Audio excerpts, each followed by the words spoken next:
Juiz arrogante zomba de uma jovem no tribunal, porém fica chocado ao saber que ela é uma advogada genial disfarçada. Antes de começar a história, comente aqui embaixo de qual cidade você está assistindo esse vídeo. Não se esqueça de se inscrever no canal e deixar o like. Boa história a todos. Gabriela Santos, uma jovem de apenas 18 anos, entrou no Fórum Central de Marília com uma pasta de couro desgastada e um blazer ligeiramente grande demais para seu corpo esguio. O burburinho habitual do saguão diminuiu momentaneamente quando ela atravessou as portas de madeira maciça com uma determinação incomum para alguém tão jovem. Seu coração batia forte contra o peito enquanto ela consultava o relógio de pulso, presente de seu pai, e constatava que havia chegado com 20 minutos de antecedência. Perfeito. Gabriela sempre acreditou que pontualidade era o mínimo que se podia esperar de um profissional. Sala 3, Juiz Antônio Mendonça, murmurou para si mesma, repassando mentalmente todos os detalhes do caso enquanto subia as escadas de mármore. Seus sapatos de salto baixo, comprados especialmente para a ocasião, ecoavam pelo corredor silencioso. O caso que trazia em mãos não era simples. Marcelo Ribeiro, um homem corpulento de meia-idade que trabalhava como segurança noturno, estava sendo acusado de furto na empresa onde prestava serviços. As evidências, à primeira vista, pareciam contundentes. Uma gravação de câmera de segurança mostrava alguém com o uniforme da empresa retirando equipamentos eletrônicos do almoxarifado. O rosto não estava nítido, mas a corporatura era similar à de Marcelo. Gabriela conhecia Marcelo desde criança. Ele era amigo de longa data de seu pai e frequentava sua casa para os churrascos de domingo. Quando foi acusado e nenhum advogado quis pegar seu caso, considerando-o praticamente perdido, foi Gabriela quem se ofereceu para defendê-lo. "Você está louca, menina", dissera sua mãe, Dona Cecília, quando ela anunciou sua decisão. "Você nem se formou ainda." "Mas já concluí todas as disciplinas teóricas, mãe. Só falta o estágio e a monografia. E o papai sempre disse que a prática é a melhor escola", argumentou Gabriela, com a mesma teimosia que herdara do pai. Eduardo Santos havia sido um dos advogados mais respeitados de Marília, conhecido por defender causas improváveis e pessoas que ninguém mais queria defender. "A justiça não escolhe quem merece representação", era uma de suas frases favoritas. Gabriela cresceu ouvindo-o discursar sobre ética e justiça durante o jantar, absorvendo cada palavra como se fossem gotas de ouro. Quando Eduardo faleceu inesperadamente no ano anterior, vítima de um problema cardíaco que ninguém sabia que ele tinha, Gabriela jurou a si mesma que seguiria seus passos. Ela já estava no segundo ano de direito e a perda do pai apenas intensificou sua dedicação aos estudos. Ao chegar à porta da sala 3, Gabriela respirou fundo. Sabia que o que estava prestes a fazer era no mínimo inusitado. Uma estudante de direito tentando representar um réu em um tribunal. O juiz Antônio Mendonça, conhecido por sua rigidez e apego às formalidades, provavelmente a expulsaria da sala assim que ela abrisse a boca. Mas ela não tinha escolha. Marcelo era inocente. Ela tinha certeza disso. E ninguém mais acreditava nele. A sala já estava quase cheia quando Gabriela entrou. Localizou Marcelo sentado na primeira fileira, as mãos grandes inquietas sobre o colo, o rosto cansado marcado pela preocupação. Ao lado dele estava sua esposa, Dona Neuza, uma mulher pequena de cabelos grisalhos, que segurava um terço entre os dedos, murmurando orações. Do outro lado, representando a acusação, estava o Dr. Ricardo Vasconcelos, advogado da empresa Tecnobras, de onde os equipamentos haviam sido furtados. Ele conversava animadamente com um homem de terno impecável que Gabriela reconheceu como Jonas Hoffman, o diretor de segurança da empresa. Gabriela se aproximou de Marcelo, que levantou o olhar ao percebê-la. Um sorriso tímido iluminou seu rosto cansado. "Você realmente veio", ele disse, a voz embargada. "Eu prometi, não foi?" Gabriela se sentou ao lado dele, abrindo sua pasta e retirando algumas folhas de anotações. "Lembra do que conversamos? Deixe que eu fale. Responda apenas o que for perguntado, com sinceridade e sem elaborar demais." Marcelo assentiu, mas antes que pudesse responder, a porta lateral se abriu e o oficial de justiça anunciou: todos de pé para a entrada do meritíssimo juiz Antônio Mendonça. Um homem de meia-idade, cabelos grisalhos e expressão severa entrou na sala, o robe preto conferindo-lhe uma aura de autoridade inquestionável. Ele se sentou, ajustou os óculos de leitura e examinou os papéis à sua frente. Caso número 477293, Tecnobras contra Marcelo Ribeiro. Acusação de furto qualificado, ele anunciou, olhando por cima dos óculos para os presentes. Representando a acusação, Dr. Ricardo Vasconcelos. E representando a defesa, ele franziu o senho ao perceber a ausência de um nome nos documentos. Gabriela se levantou ajustando o blazer, que havia pertencido a seu pai e que ela mandara ajustar às pressas para a ocasião. Meritíssimo, meu nome é Gabriela Santos. Eu representarei o senhor Marcelo Ribeiro neste caso. Um murmúrio percorreu a sala. O juiz Mendonça a examinou com curiosidade mal disfarçada. Senhorita Santos, não vejo seu nome registrado como advogada neste processo. De fato, não me lembro de vê-la em qualquer outro processo nesta comarca. Gabriela sentiu o rubor subir-lhe às faces, mas manteve a postura ereta. Meritíssimo. Sou estudante do último ano de Direito. Solicito permissão para atuar como defensora dativa do senhor Ribeiro, que não possui condições de arcar com os honorários de um advogado contratado. O Dr. Vasconcelos se levantou imediatamente, ajustando a gravata à cara. Meritíssimo, isso é um absurdo. Uma estudante não pode representar ninguém em um tribunal. Solicito o adiamento desta audiência até que o réu consiga representação adequada ou que seja nomeado um defensor público. O juiz Mendonça ergueu a mão, silenciando o advogado. Senhorita Santos, você está ciente de que o que solicita é, no mínimo, irregular? Gabriela não hesitou. Estou ciente, meritíssimo, mas também estou ciente de que, segundo o artigo 5º, inciso LV da Constituição Federal, aos litigantes, em processo judicial ou administrativo, e aos acusados em geral, são assegurados o contraditório e ampla defesa, com os meios e recursos a ela inerentes. O senhor Ribeiro tem direito a uma defesa adequada, e eu me comprometo a fornecê-la. O juiz Mendonça inclinou-se levemente para a frente, um lampejo de interesse cruzando seu olhar austero. Senhorita Santos, continuou o juiz, inclinando-se sobre seu assento, presumo que você tenha alguma relação com Eduardo Santos, o advogado. O coração de Gabriela acelerou ao ouvir o nome de seu pai mencionado com o respeito que ele sempre mereceu. Era meu pai, meritíssimo. Um murmúrio percorreu a sala de audiências. O juiz Mendonça tirou os óculos e esfregou os olhos cansados. Seu semblante, normalmente impenetrável, suavizou-se quase imperceptivelmente. Conheci seu pai, senhorita, um homem íntegro e um excelente advogado. Ele fez uma pausa como se ponderasse uma decisão difícil. Em circunstâncias normais, eu jamais permitiria que uma estudante representasse um réu em meu tribunal. Doutor. Vasconcelos sorriu satisfeito, ajustando a gravata à cara num gesto presunçoso.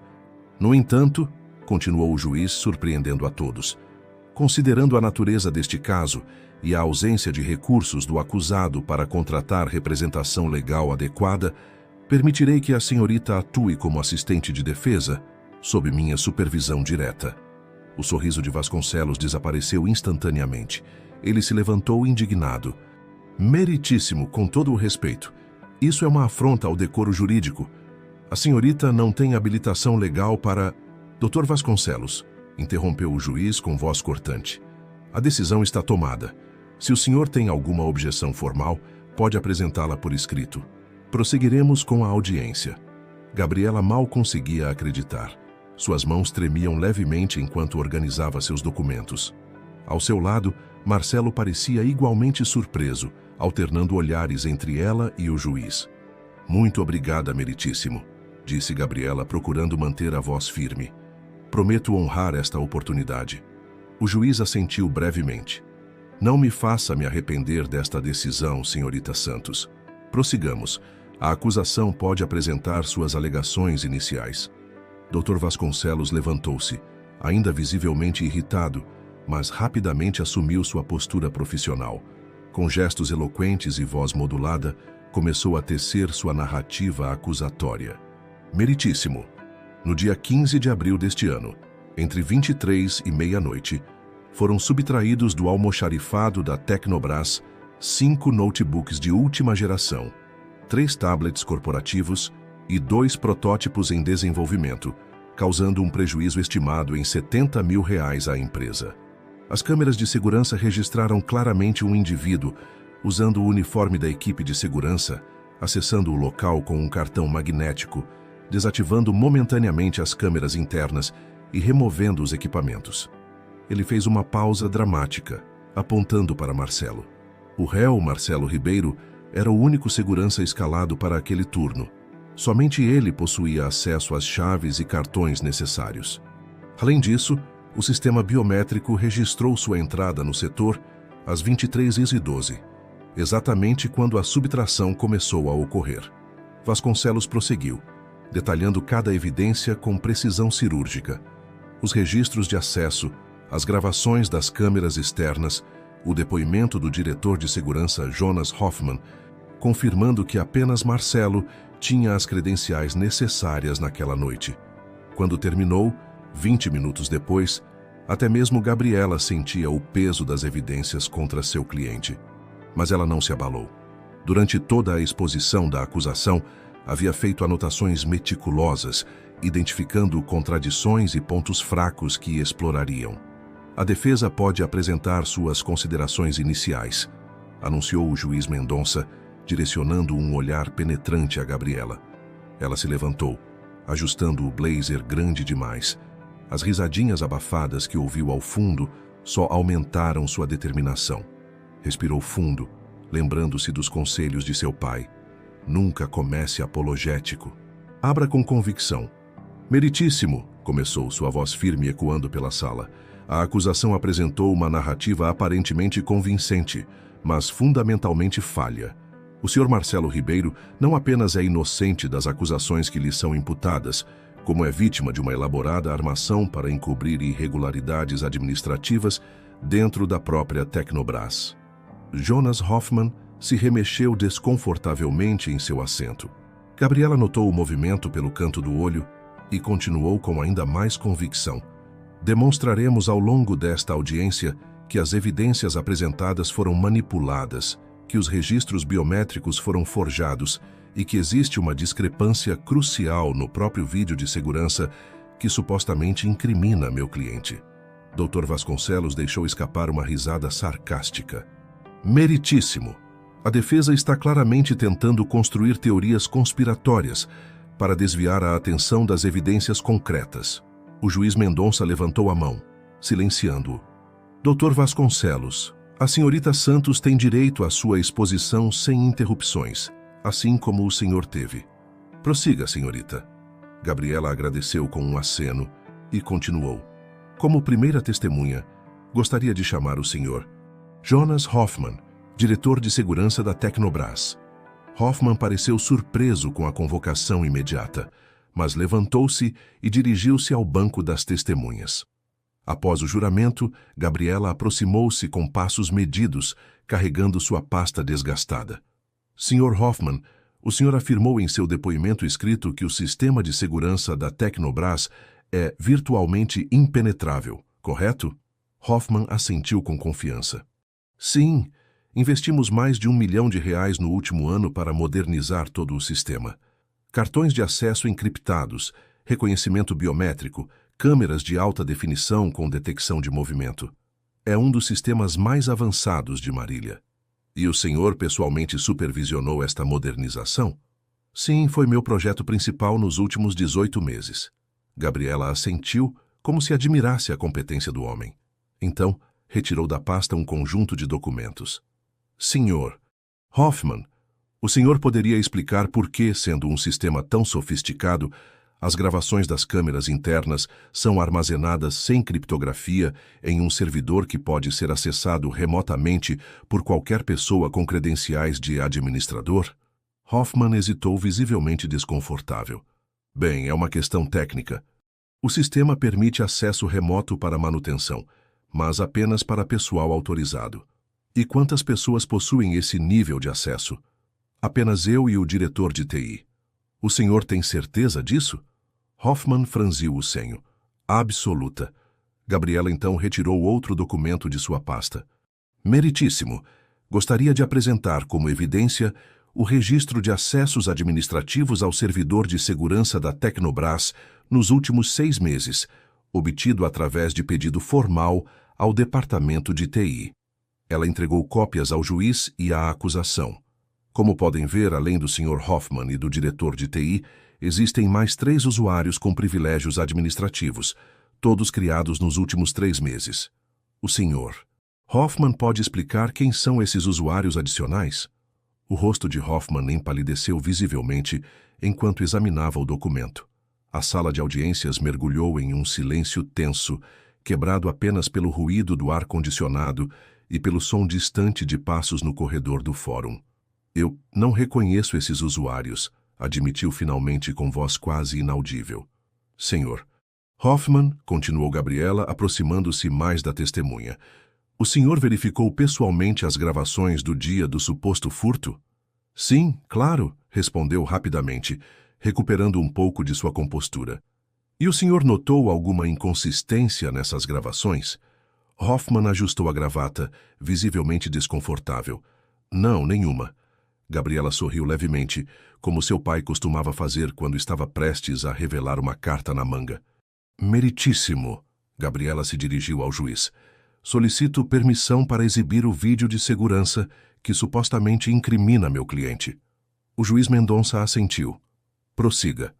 Um oficial técnico do tribunal instalou rapidamente um notebook e projetor.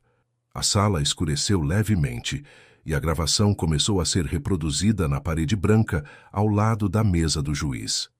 As imagens em preto e branco mostravam um corredor bem iluminado. No canto inferior da tela, um relógio digital marcava 23:12 min. Uma figura de uniforme entrou no quadro, movendo-se com determinação. O rosto não estava claramente visível, mas a corpulência era similar à de Marcelo. A pessoa usou um cartão para abrir uma porta e desapareceu no interior da sala. Sr. Hoffman, continuou Gabriela, o senhor confirma que este é o vídeo oficial da noite do ocorrido? Sim, é o registro oficial, confirmou ele com confiança renovada. E o senhor não notou nada de estranho neste vídeo? Nenhuma inconsistência? Absolutamente nenhuma. Gabriela pegou o controle remoto do projetor e avançou a gravação para alguns minutos depois, quando a figura saiu da sala carregando uma caixa grande. Vamos observar com mais atenção, disse ela, pausando o vídeo e aproximando a imagem. Vejam aqui. Apontou para o reflexo na janela de vidro ao fundo do corredor. A sala inteira se inclinou para a frente, tentando enxergar o que ela indicava. Neste reflexo podemos ver o relógio digital da recepção. Notem que ele marca 22:17, enquanto o timestamp oficial do vídeo indica 23:12. Um murmúrio de espanto percorreu a sala. O juiz Mendonça ajustou os óculos, inclinando-se para examinar melhor a projeção. Senhor Hoffman, Gabriela virou-se novamente para a testemunha, cuja testa agora brilhava de suor. Como o senhor explica esta discrepância de quase 1 hora entre os 2 relógios? Deve ser um erro de configuração, respondeu ele apressadamente. Talvez o relógio da recepção estivesse desajustado. Interessante teoria, rebateu Gabriela. Mas, felizmente, temos como verificar isso. Ela retirou outro documento de sua pasta. Meritíssimo. Esta é uma declaração oficial do técnico responsável pela manutenção dos sistemas de relógios da Tecnobras, confirmando que todos os relógios digitais da empresa são sincronizados automaticamente a cada hora com o servidor central e que nenhuma falha foi registrada nos logs daquela noite. Jonas Hoffman empalideceu visivelmente. O Dr. Vasconcelos levantou-se, tentando intervir. Meritíssimo. Isso é irrelevante. Um simples erro técnico não invalida o conjunto das evidências. Ao contrário, Dr. Vasconcelos, respondeu Gabriela antes que o juiz pudesse se manifestar.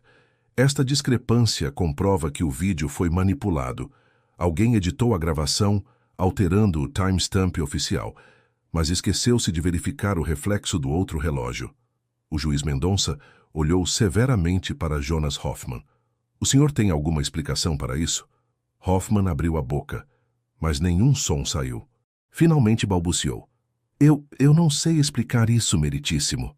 Talvez eu possa ajudar, interveio Gabriela, retirando mais um documento de sua pasta aparentemente inesgotável.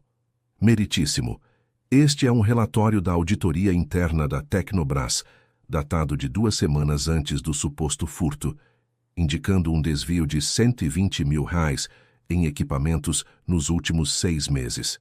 Ela se aproximou de Hoffman, que parecia ter encolhido no banco das testemunhas.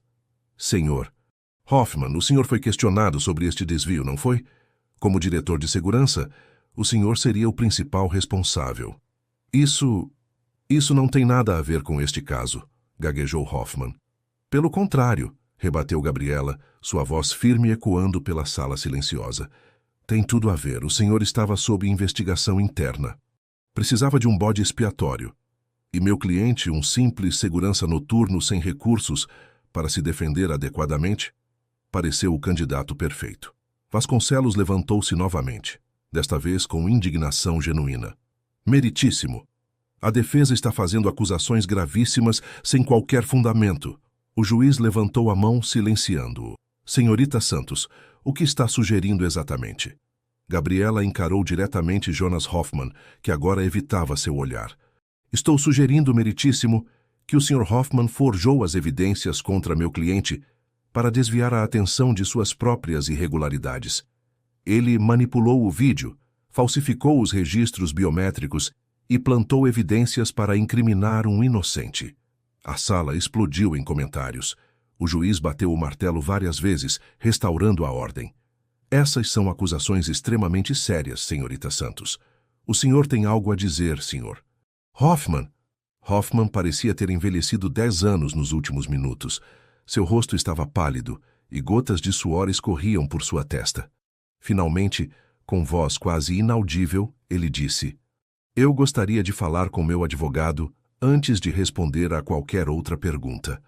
O juiz Mendonça franziu o senho, mas assentiu. Tem esse direito. Faremos um recesso de 30 minutos. Quando o juiz se retirou, a sala irrompeu em conversas animadas. Gabriela voltou à mesa da defesa, onde Marcelo a olhava com uma mistura de assombro e gratidão. Como você descobriu tudo isso? Perguntou ele, incredulidade em sua voz. Gabriela sorriu, um sorriso que lembrava muito seu pai. Aprendi com o melhor. Papai sempre dizia que a verdade deixa rastros, por menor que sejam. Foi só uma questão de segui-los. Dona Neuza, que havia observado tudo em silêncio, segurou as mãos de Gabriela entre as suas. Lágrimas brilhavam em seus olhos cansados. Seu pai estaria tão orgulhoso, minha menina. Tão orgulhoso. Gabriela sentiu um nó na garganta. Há muito tempo não ouvia alguém falar de seu pai no presente, como se ele ainda pudesse sentir orgulho ou decepção. De alguma forma, isso tornou sua ausência ainda mais palpável. Ainda não ganhamos, lembrou, recuperando a compostura. Precisamos provar definitivamente que você não estava lá naquela noite, Marcelo. Ele assentiu. Mas como? Todas as minhas credenciais foram usadas. Meu cartão, minha digital. Uma coisa de cada vez, respondeu Gabriela consultando suas anotações. Primeiro vamos destroçar a credibilidade do Hoffman e da acusação. Depois, provamos sua inocência. Do outro lado da sala, Jonas Hoffman conversava agitadamente com o Dr. Vasconcelos, que parecia cada vez mais preocupado. O advogado ocasionalmente olhava para Gabriela com uma mistura de irritação e respeito relutante. Quando o recesso terminou e todos retornaram aos seus lugares, o juiz Mendonça notou imediatamente a mudança na atmosfera da sala. Hoffman parecia derrotado, e até mesmo Vasconcelos havia perdido parte de sua arrogância habitual. Retomando a sessão, anunciou o juiz. Sr. Hoffman, o senhor consultou seu advogado? Hoffman assentiu sombriamente. Vasconcelos levantou-se. Meritíssimo, após considerar as novas evidências apresentadas, o senhor. Hoffman gostaria de revisar seu depoimento anterior. Um murmúrio de excitação percorreu a sala. O juiz inclinou-se ligeiramente para a frente. Prossiga, Sr. Hoffman. Com voz embargada e ombros caídos, Jonas Hoffman começou a falar. Eu manipulei as evidências contra Marcelo Ribeiro. Ele não estava no local na noite do furto. Na verdade, não houve furto algum. A confissão caiu como uma bomba na sala de audiências. Até mesmo Gabriela, que já suspeitava de algo do tipo, ficou surpresa com a admissão direta. Explique-se melhor, ordenou o juiz, sua voz carregada de severidade. Os equipamentos que supostamente foram furtados, continuou Hoffman, evitando olhar para qualquer pessoa, na verdade foram vendidos por mim no mercado paralelo. Eu estava com problemas financeiros graves, dívidas de jogo. Quando a auditoria começou a identificar as discrepâncias no inventário, entrei em pânico. Ele fez uma pausa, passando a mão pelo rosto suado. Planejei tudo para parecer um furto. Escolhi uma noite em que Marcelo estava escalado, usei seu cartão que ele havia perdido na semana anterior e, reportado ao departamento, criei uma cópia de sua digital a partir do molde do sistema e manipulei as gravações para incriminá-lo. O silêncio na sala era absoluto. Até o rangido ocasional de uma cadeira parecia estrondoso.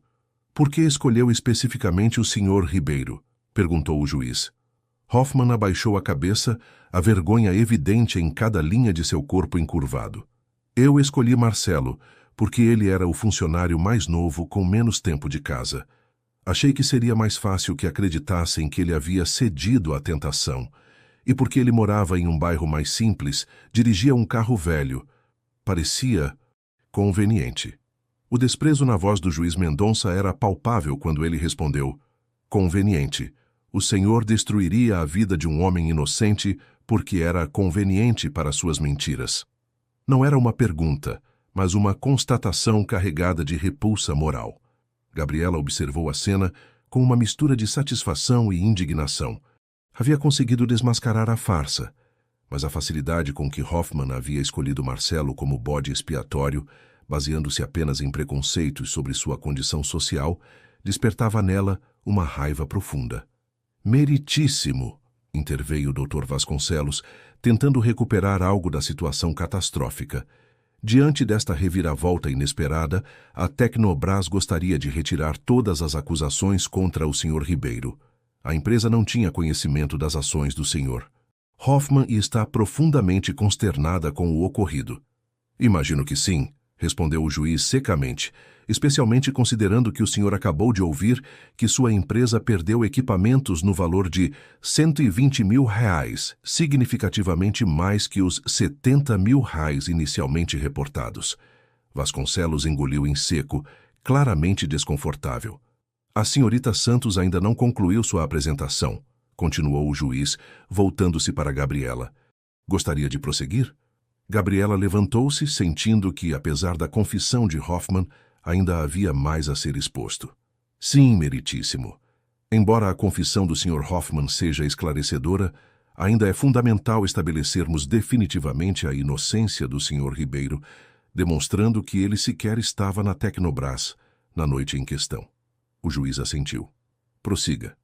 Meritíssimo, gostaria de chamar minha próxima testemunha, a senhora Regina Duarte, proprietária da cafeteria Amanhecer. Uma mulher de meia idade, cabelos grisalhos amarrados em um coque simples e avental ainda vestido, entrou na sala. Após o juramento, Gabriela aproximou-se. Senhora Regina, a senhora conhece o Sr. Marcelo Ribeiro?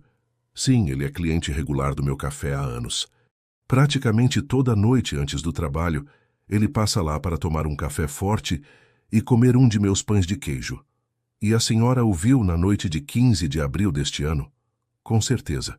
Foi uma noite que não esquecerei facilmente. Por que diz isso? Regina ajeitou-se na cadeira. Naquela noite houve um temporal muito forte em Marília. Um galho caiu sobre a fiação elétrica perto do café, causando um apagão em todo o quarteirão. Ficamos sem luz por quase 2 horas. E como isso se relaciona ao Sr. Ribeiro? Ele chegou por volta das 22h30, como de costume. Quando o apagão aconteceu por volta das 23h, ele ainda estava lá. Na verdade, ele acabou ajudando a acalmar alguns clientes assustados e até consertou nossa porta dos fundos, que havia sido danificada pelo vento forte. A senhora tem certeza absoluta sobre o horário? Sim. Apesar do apagão, meu celular ainda funcionava. Lembro-me de verificar a hora várias vezes, preocupada com o movimento no café. E até que horas o Sr. Ribeiro permaneceu no estabelecimento? Ele saiu por volta de 00:15, quando a luz finalmente voltou. Ficou preocupado em chegar atrasado ao trabalho, mas eu insisti que ele esperasse a chuva diminuir um pouco. Ele me ajudou a limpar a água que tinha entrado e a reorganizar as mesas. Gabriela sorriu. Senhora.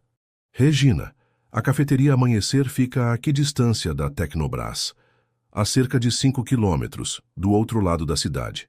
Gabriela se virou para o juiz. Meritíssimo, isso coloca meu cliente a 5 quilômetros de distância do suposto local do crime, exatamente no momento em que, segundo a acusação, ele estaria furtando os equipamentos. Além disso, ela retirou mais um documento de sua pasta. Tenho aqui o registro oficial da concessionária de energia elétrica, confirmando o apagão naquela região exatamente no horário mencionado. Ela voltou-se para Regina. Senhora Regina, sua cafeteria possui câmeras de segurança? Sim, instalei no ano passado. São simples, mas fazem o trabalho. E essas câmeras têm bateria de backup? Sim, justamente por causa dos frequentes apagões em Marília. Elas funcionam por cerca de 3 horas sem energia elétrica. Gabriela voltou-se para o juiz. Meritíssimo, com a permissão da senhora Regina, obtivemos as gravações daquela noite. Gostaria de apresentá-las como evidência. O técnico do tribunal configurou novamente o projetor. As imagens, embora de qualidade inferior às da Tecnobras, mostravam claramente Marcelo sentado em uma mesa, tomando café e conversando com outros clientes. O timestamp no canto da tela mostrava 23:07 Miamin. Outra sequência, marcada como 23:30 bem 2000, mostrava Marcelo ajudando a acalmar clientes assustados durante o apagão, iluminado apenas pela luz emergencial da cafeteria. Uma terceira cena, às 00:12 Mineiro, mostrava-o ajudando a limpar o chão molhado antes de finalmente se despedir e sair. Como podemos ver, concluiu Gabriela, seria fisicamente impossível para o senhor Ribeiro estar simultaneamente na cafeteria Amanhecer e na Tecnobras, a 5 quilômetros de distância, especialmente durante um temporal que paralisou boa parte da cidade.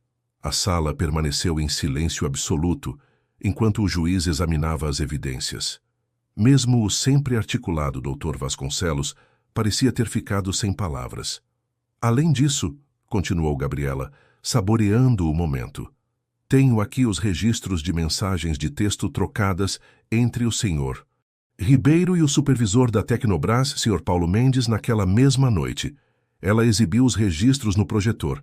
23:05. Marcelo. Paulo, estou na cafeteria Amanhecer. Temporal forte aqui. Acabou de cair a luz. Posso me atrasar um pouco. 23:10. Paulo. Sem problemas. Melhor esperar a chuva diminuir. Segurança em primeiro lugar. 00:17. Marcelo. Saindo agora da cafeteria. Chego em 20 minutos, se as ruas estiverem transitáveis. 00:35. Marcelo. Cheguei. Estou no estacionamento. O Sr. Paulo Mendes confirmou a autenticidade dessas mensagens, concluiu Gabriela, e também está disponível para testemunhar se necessário. O juiz Mendonça observou tudo com expressão grave. Finalmente, dirigiu-se a Jonas Hoffman. Sr. Hoffman, o senhor ainda sustenta que o Sr. Ribeiro estava na Tecnobras às 23h daquela noite?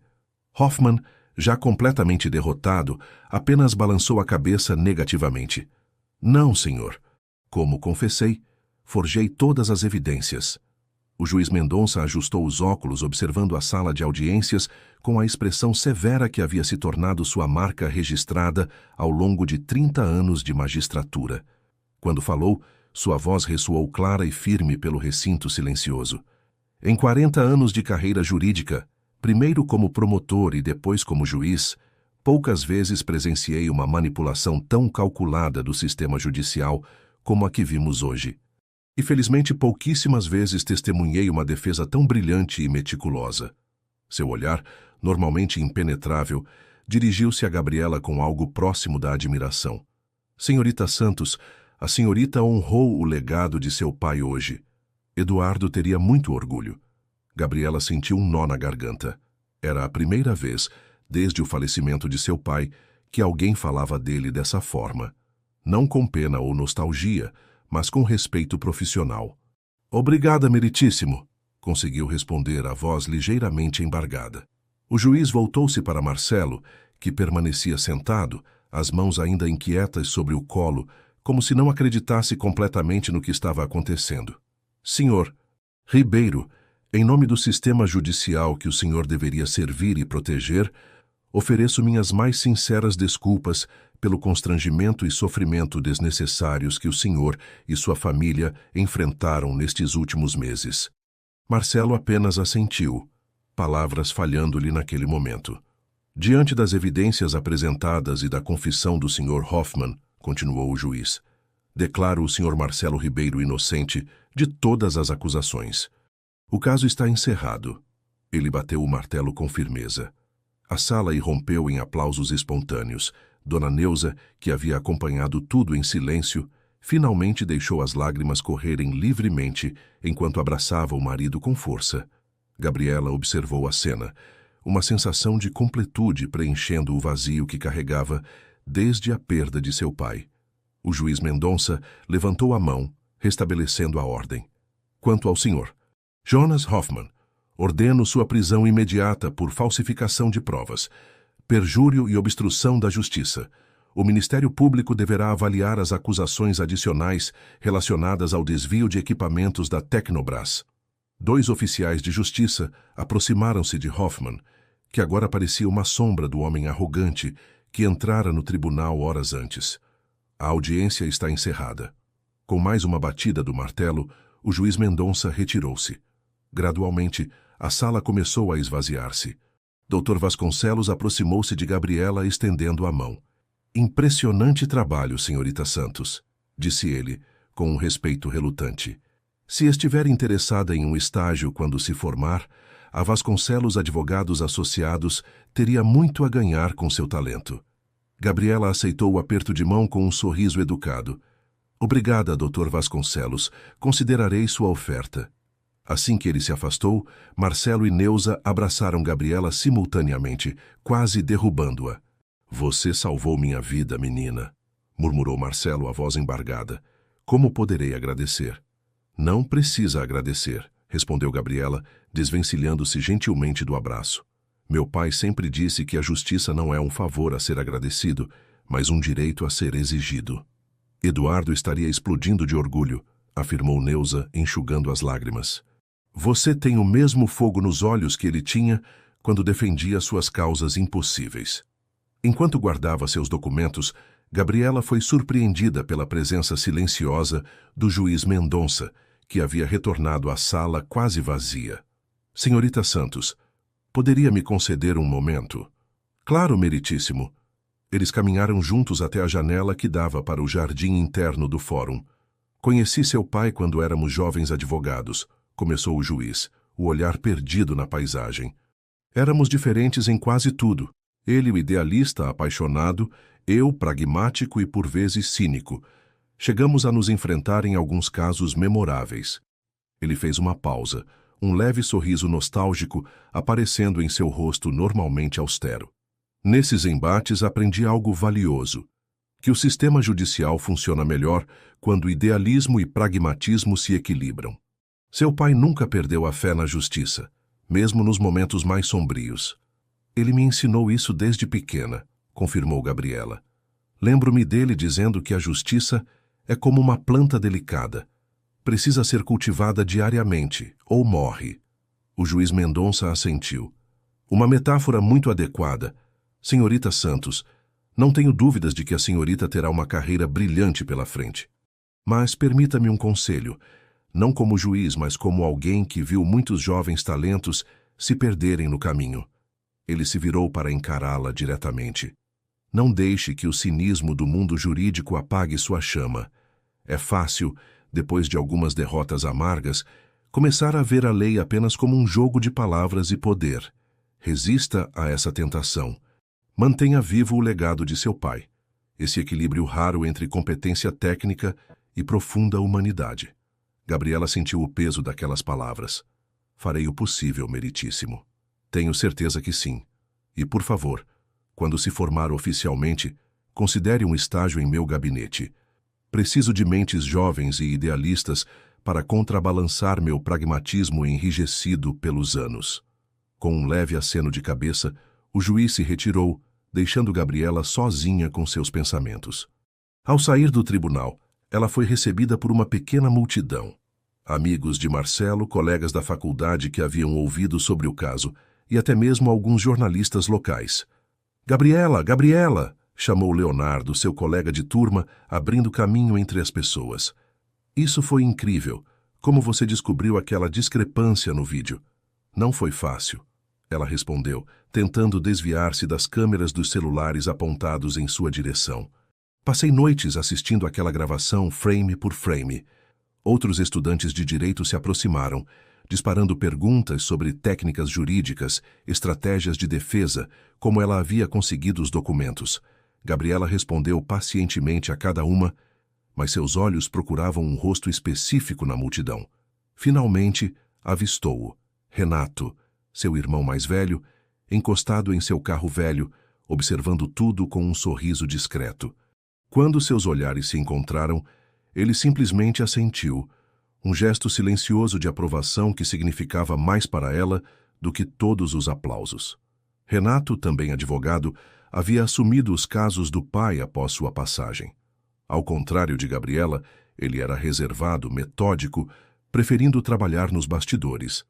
Quando ela anunciou que defenderia Marcelo, Renato expressou preocupação, temendo que a irmã mais nova estivesse se precipitando. "Não quero que você se decepcione", havia dito. "O sistema é mais complicado do que papai fazia parecer em suas histórias." Agora, vendo-o ali, com aquele raro sorriso de reconhecimento, Gabriela sentiu uma onda de emoção. Ela havia provado, para ele, para si mesma e para a memória de seu pai, que estava pronta. Enquanto caminhava em direção ao irmão, recebeu uma mensagem no celular. Era de sua mãe.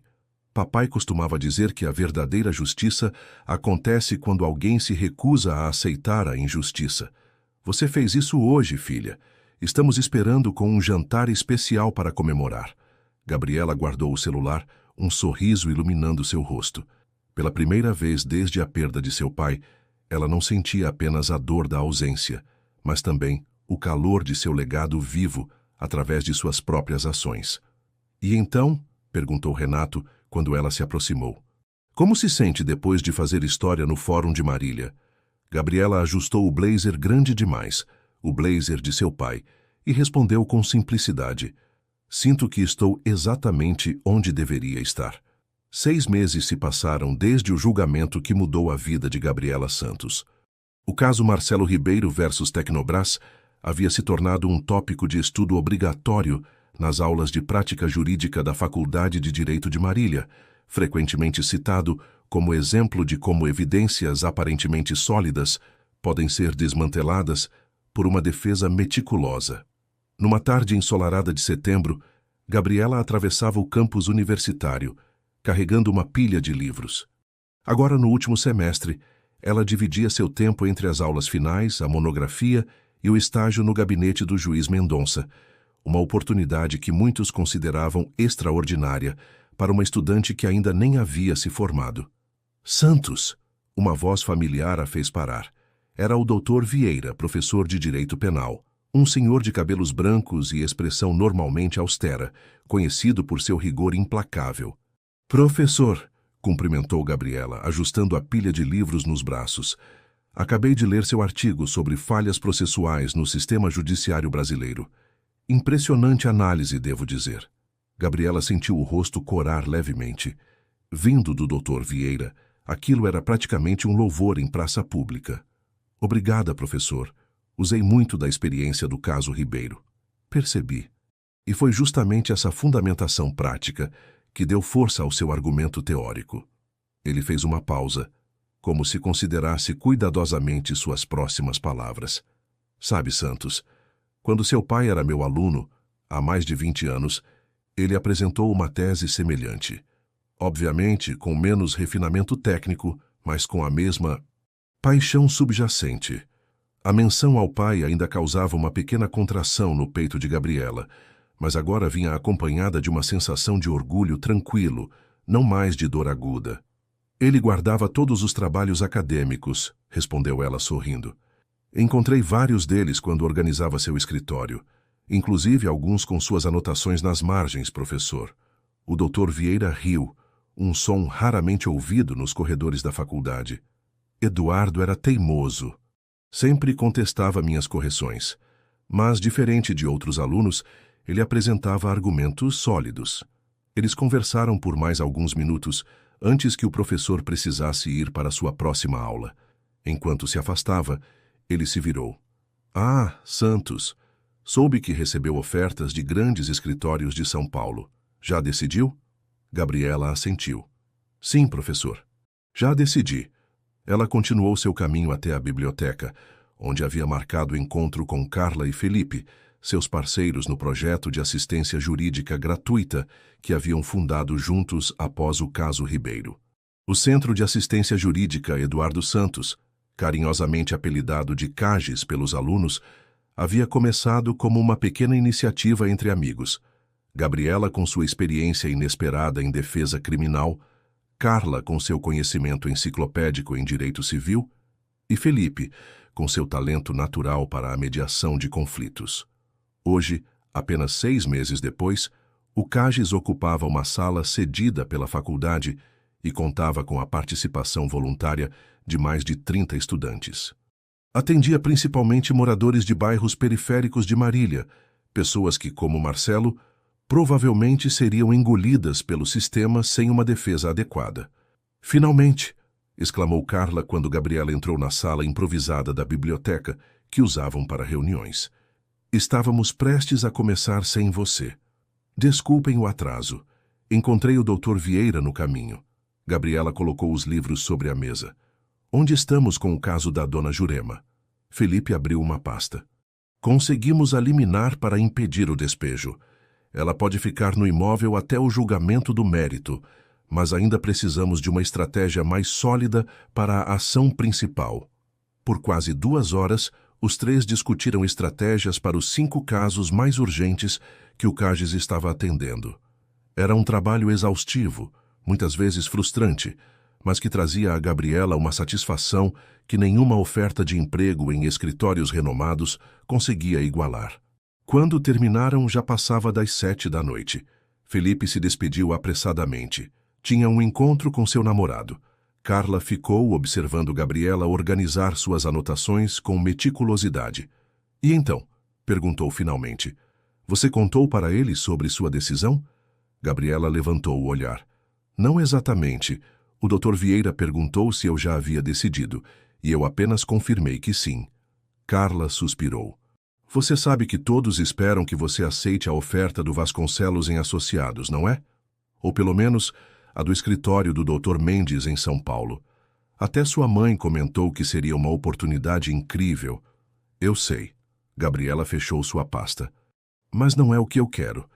E o que você quer é se enterrar numa cidadezinha do interior, ganhando uma fração do que poderia, defendendo pessoas que muitas vezes nem podem pagar pelos seus serviços. Havia preocupação genuína na voz de Carla, não julgamento. Ela era, afinal, herdeira de uma das famílias mais tradicionais de Marília, com um futuro garantido no escritório do pai. Seu envolvimento no CAGES era visto por muitos como um projeto social temporário, algo para adicionar ao currículo antes de assumir sua posição predestinada.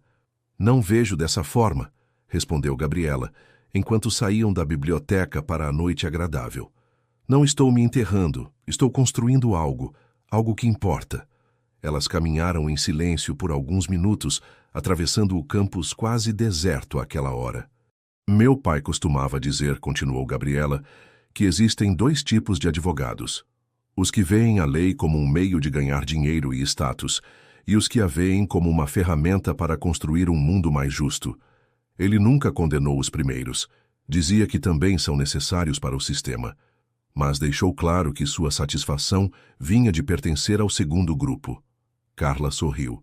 E você é definitivamente filha de seu pai. Espero ser. Pelo menos um pouco. Elas se despediram no estacionamento. Gabriela entrou em seu carro modesto, o mesmo que usava desde os tempos de cursinho, e dirigiu pelas ruas familiares de Marília até a casa onde havia crescido. Ao chegar, encontrou Renato na varanda, bebendo uma cerveja, o laptop aberto ao seu lado. Desde o caso Ribeiro, os irmãos haviam se aproximado. Embora mantivessem estilos diferentes de advocacia, aprenderam a respeitar a abordagem um do outro. Como foi o dia da advogada mais famosa de Marília? Perguntou ele, erguendo a garrafa em um brinde irônico. Gabriela revirou os olhos, mas sorriu. Normal. E o seu? Produtivo. Fechei aquele acordo para o Sr. Antenor e recebi uma ligação interessante do Dr. Vasconcelos. Gabriela tensionou levemente. Sobre você, obviamente. Ele queria saber se eu tinha alguma influência sobre suas decisões de carreira. Renato tomou um gole de cerveja. Aparentemente, ele não aceita bem rejeições. E o que você disse? A verdade, que minha irmãzinha tem cabeça própria desde os 5 anos de idade, quando decidiu cortar o próprio cabelo na véspera da festa de aniversário da vovó. Ambos riram, compartilhando a memória. E também disse, continuou Renato agora mais sério, que você honra o nome Santos mais do que qualquer oferta de emprego prestigioso poderia. Gabriela sentiu-se aquecida por dentro, não apenas pelas palavras do irmão, mas pelo reconhecimento implícito de que havia encontrado seu próprio caminho. Naquela noite, após o jantar com a família, Gabriela foi até o escritório que havia sido de seu pai, e agora era compartilhado com Renato. Na parede, uma nova adição. O recorte de jornal emoldurado sobre o caso Ribeiro, com sua foto e a manchete, jovem estudante de direito, prova inocência de segurança em caso aparentemente perdido. Ao lado, a antiga fotografia de Eduardo Santos em seus primeiros anos de advocacia, com a legenda de uma entrevista que havia concedido. A verdadeira justiça acontece quando um advogado tem a coragem de dizer não às injustiças, por menores ou maiores que sejam. Gabriela tocou levemente o retrato do pai. Depois, sentou-se à escrivaninha e abriu seu notebook. O e-mail de resposta ao Dr. Vasconcelos estava pronto, aguardando apenas o clique final para ser enviado. Agradeço sinceramente a oferta generosa, mas meu coração e minha vocação estão aqui em Marília, continuando o trabalho que meu pai começou. Ela hesitou por um momento, o cursor piscando sobre o botão enviar. Não era uma decisão fácil recusar uma oferta que lhe garantiria estabilidade financeira e prestígio imediato. Mas também não era uma decisão difícil seguir o que realmente acreditava. Com um clique decidido, o e-mail foi enviado. Gabriela encostou-se na cadeira, sentindo uma estranha mistura de alívio e determinação. O caminho que escolhera não seria fácil, mas seria genuíno. Um leve toque na porta interrompeu seus pensamentos. Era sua mãe, Dona Cecília, ainda usando o avental da cozinha. Você parece exatamente como ele, disse ela, observando a filha sentada na escrivaninha que havia pertencido ao marido. Mesma expressão concentrada, mesmo brilho nos olhos quando decide algo importante. Acabei de recusar a oferta do Vasconcelos, admitiu Gabriela. Dona Cecília assentiu, sem surpresa. Eu já sabia que você faria isso. Desde que defendeu o Marcelo, vi que você encontrou seu caminho. Ela se aproximou colocando a mão no ombro da filha. Seu pai sempre dizia que o sucesso não se mede por quanto dinheiro você ganha, mas por quantas vidas você transforma. Ele transformou muitas.